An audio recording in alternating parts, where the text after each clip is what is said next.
Hey, welcome to the Emerge podcast, season 1, episode 1. Wow, episode 1. Yeah. So you're a pretty special guy. Wow. Being here on day 1 of the podcast. Yeah. Think about this in like 30 years, where we're going to be. Oh, man. Yeah, we'll be sitting lakeside in the mountains together, drinking coffee and watching this episode. Yeah, saving people's lives. Or have saved a ton of lives. Yeah. That's cool. Yeah, man. Season 1, episode 1. Season 1, episode 1 of the podcast. This is Rick Staton on the Emerge podcast. You are live here with us, and we're going to tell you a lot of you guys. If you follow us on social media, if you follow our website, and we've been around for about 4 years. We're just getting around to a podcast now, but we went on social media for a long time and been putting out content for a while, just to celebrate the stories of the guys and gals that we've been able to help over the years. Emerge is essentially what we do is we use music and media to raise awareness and funds for those who can't afford to go through rehab. And then we help them be able to find placement and funding so that they can get the healing that they need. There's about 40 million people in the United States alone that struggle with addiction on some level, and most of them, I think last time I checked, it was in the high 70s, who can't afford.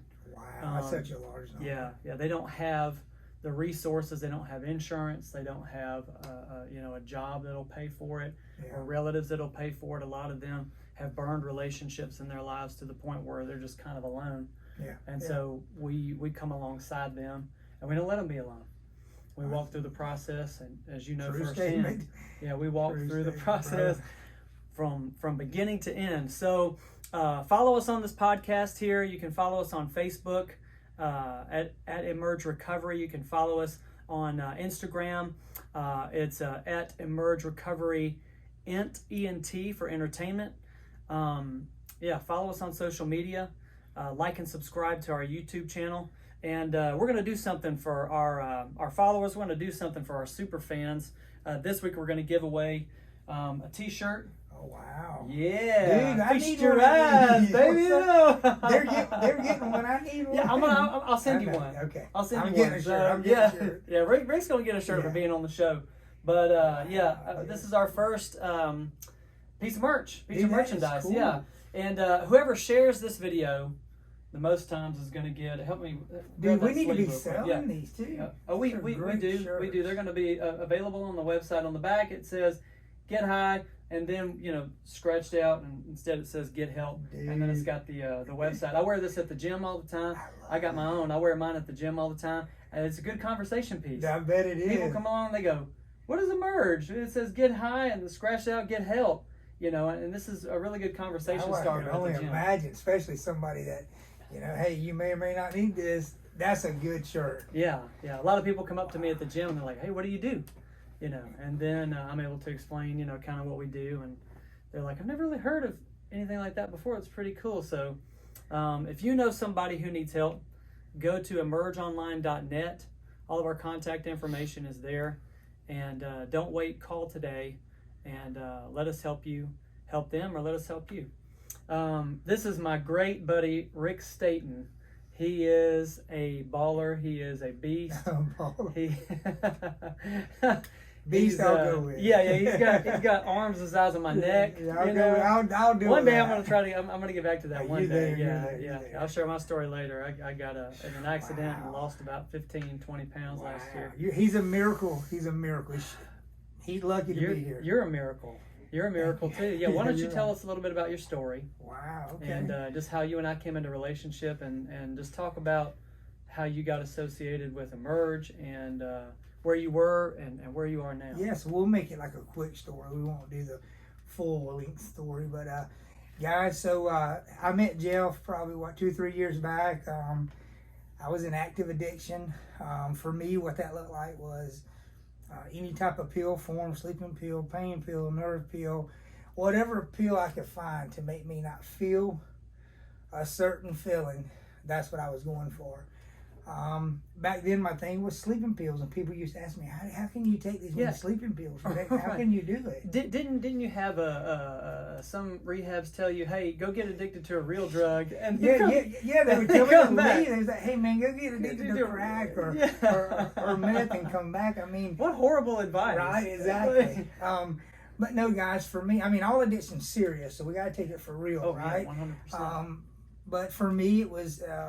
It ended up, I'd always dabbled. My parents had been alcoholics and drug addicts, and so I'd seen it all my life.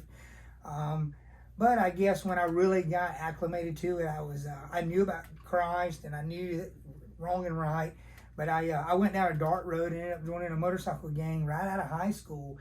And I think then, it was more about the uppers instead of the downers, just the speeding through life and thinking that, in this twisted sense of mind, I can save people on this side of the fence. I could ride the fence and make these people good, make these people not so bad. You know what I mean? That's my mindset, because I knew in my heart I had been baptized at an early age.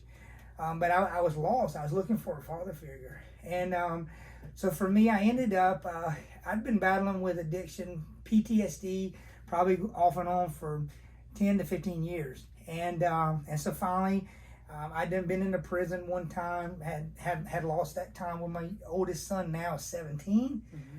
So I rode in a 1%er outlaw motorcycle gang for 4.5 years. Well, how do you get PTSD from that? I witnessed guys rape girls that I would have never done. I witnessed friends get killed that I would have, now hindsight, I can hear them screaming my biker club nickname, wishing I could save their life, but knowing at the time where my mind was at, if we all would have died, it's all or none. So you sacrifice. So I remember going to my very first doctor and explaining to him that I'd been in this motorcycle club, I can't sleep, what can you prescribe me? He didn't ask me a lot of questions. He just gave me a lot of prescriptions, right? Yeah. And I remember the first time, as soon as I went to CVS, picked it up, I know it says take one before going to bed, but I was in such pain I didn't want to wait.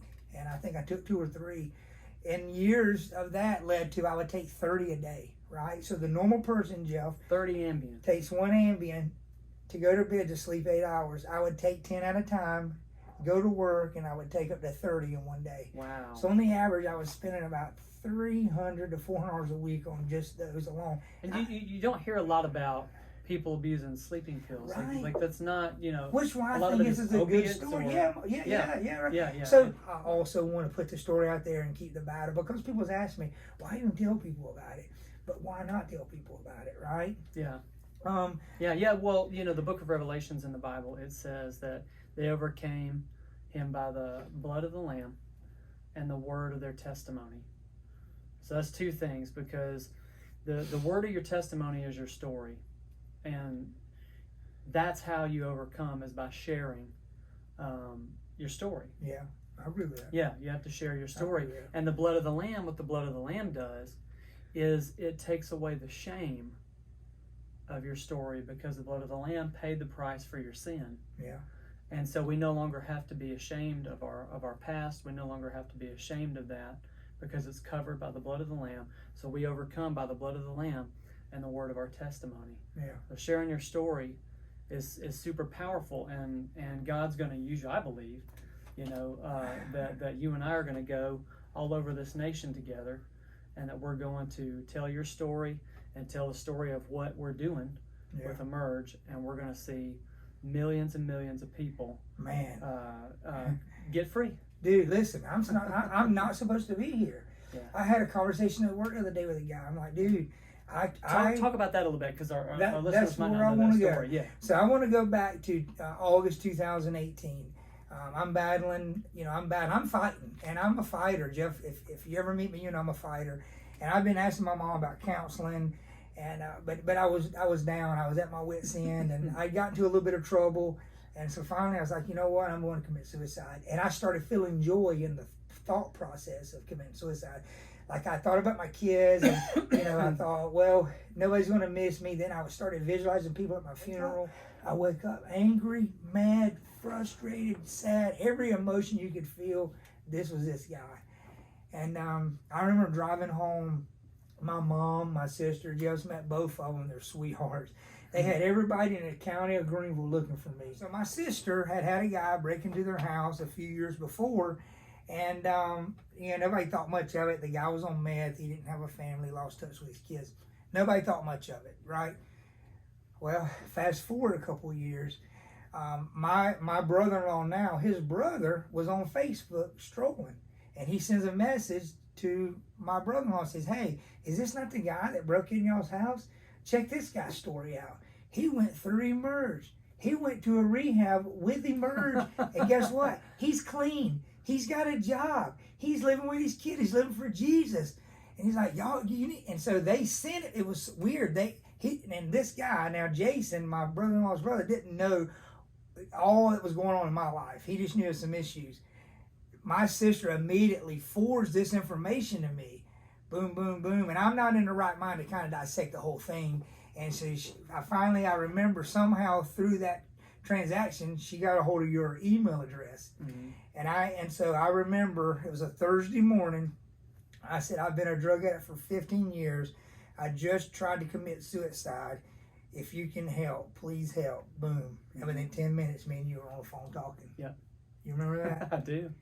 I was scared to death, crying. So, prior to that text message, talk a little bit, because there are people watching right now that are trying to make that decision, whether or not to take that step to go to rehab. And so, why don't you talk about how you got here? How we talked about how we connected. But what transpired after that, and then fast forward to where you are today. So so Jeff gets me into rehab. He assists me in getting into rehab, and mm-hmm. Not only did he do that, but I was constantly, guys, getting paper and encouragement, people praying for me, a team of people praying for me. Because you told me you wanted to leave after I tried to leave. Yeah, I tried to leave after 2 weeks, and I tried to leave a couple times. But it's you're lonely. You're not with your kids. You're in a strange place with a bunch of men. You're on a farm, which could be worse. But I remember those little bits of encouragement. Say, "Hey, so I got to print this off for you," and I'd get a print off of Jeff and all these text messages from Emerge, where all these people were praying for me, and then that would give me just enough. And we did this. My motto was go hour by hour, and eventually it turned into day by day, and eventually I went month by month. You got to figure it out on your own. And guys, we're all going to rehab. When you get there, you'll figure it out on your own. But I got 2 boys, and at the time, my youngest boy, and I told you this, my youngest boy, Lord, was only, I want to say 5. He may have been 6. It was October that year, or maybe November. And if you were in rehab and you'd been there and been in good standing, you were going to get to go home for 2 weeks for Christmas, or 4 days, or whatever it was. And so my sister had my youngest son, Lord, at her house, and I got on the phone, and I'm like, "Hey, Lord, Daddy's going to be home for Christmas in a couple of weeks, and can't wait to see you. I'm going to wear that butt out." And he got real quiet. And he's like, "What do you mean by that?" I said, "We're going to wrestle. We're going to play football." Like, I've got a lot of energy now, Usually when I'm with them, I would play, but I would be like a little doped up to play, but just enough I could play, right? I said, "Dude, I'm going to wear you out." So 3 weeks prior to that, I'm laying in bed with 3 men in a room, one snoring, and I cannot sleep. And I'm breathing, and I'm meditating, and I pray to God, "God, I pray that you want to not allow my boys to suffer or feel pain for this." I said, "When they think of me at night, I want them to think of happiness. I want them to think fun. I want them to dream about us playing." That's specific prayer. I'm on the phone with the Lord. Hey, he goes, "Daddy," he goes, "what do you mean by that?" And I told him, I said, "I'm going to rapture you. We're going to play football, whatever." He goes, "Daddy, do you know every night when I go to bed that I dream that you and I are playing?" Dude, you went there. Wow. Dude, I broke down in my bed. I'm thinking, if that ain't God telling me I'm in the right place. Yeah. You made it through, and you're here for your kids now. Those boys have a dad, and you're here to see the fruits of your labors. And Tell me, is it worth it? Oh my word, is it worth it? I couldn't imagine anything. Man. I want to tell a story. It'll take 1 minute. I grew up playing high school football from the time I was in the 5th grade till my senior year. My dad never come to a football game. He can't even talk. So in 1991, I'll braille it out. The January 1991, I got a phone call. My dad broke his neck on a trampoline. Wow. He's a full quad. So so now he can't move, but before he was just an alcoholic. You know, he wouldn't do anything with me unless he would get a little tipsy and he'd go out there and play football, but then I'd slam him around. But the moral of the story is, I've been playing football for 6 years, and it was my sophomore year. I got moved up to play varsity, and we're playing at a high school that was within walking distance from my grandparents' house. And I remember back then, I still do it some, but I remember they announcing everybody's name. They said, Ricky, they called me Ricky, that was my school name. Ricky Staton is back deep for the Hurricanes. And I remember seeing that ball come, and boom, I catch it. And you run, when the wedge breaks, you keep going, hope nobody gets you from behind. I ran it back. And I remember grabbing the ball, boy, I was so proud, I went to slam it. As soon as I went like that, I looked, and I seen my dad in the wheelchair in the handicap section on the home team side. And dude, I broke down. I dropped the ball. I scored 5 touchdowns that game. Had the best game I ever played in my life. So the reason I say that is that him being there was important for me. You know, with Landon and my boys, you know, they're people, my sister or my girlfriend, you go out of your way to do a lot of things. My thing is, I want them to have that opportunity to experience that every time. Because that's special. Right? And if I would have killed myself, they wouldn't have it. If I would have been high, they wouldn't have it. But my kids know.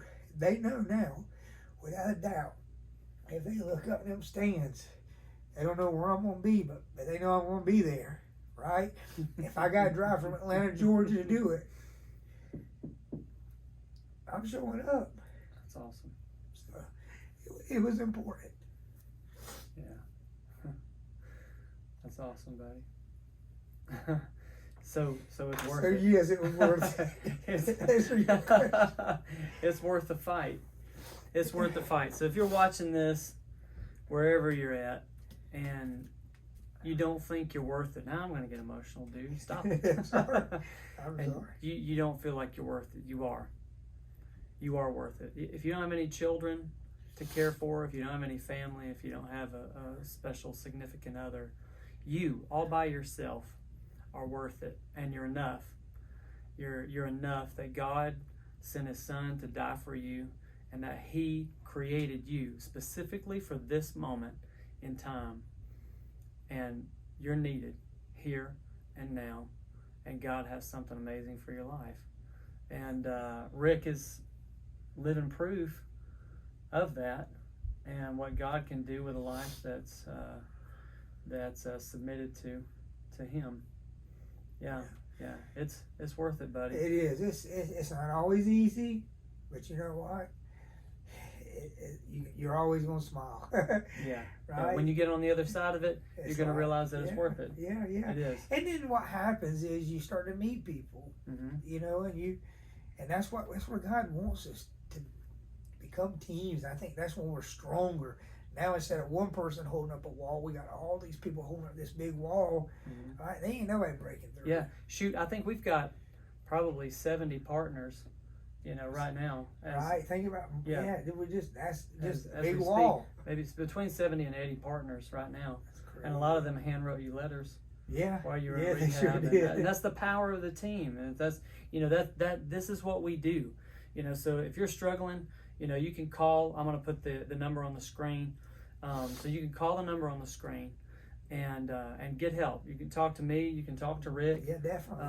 You know, we'll put you in touch with somebody, not just somebody who it doesn't know what's going on, but somebody who's walked the walk and who is walking the walk and can talk the talk. People like us who still deal for, hey, we have good days and bad days. Yeah. And it's okay. Like we don't condemn one another for that. We don't condemn you for that.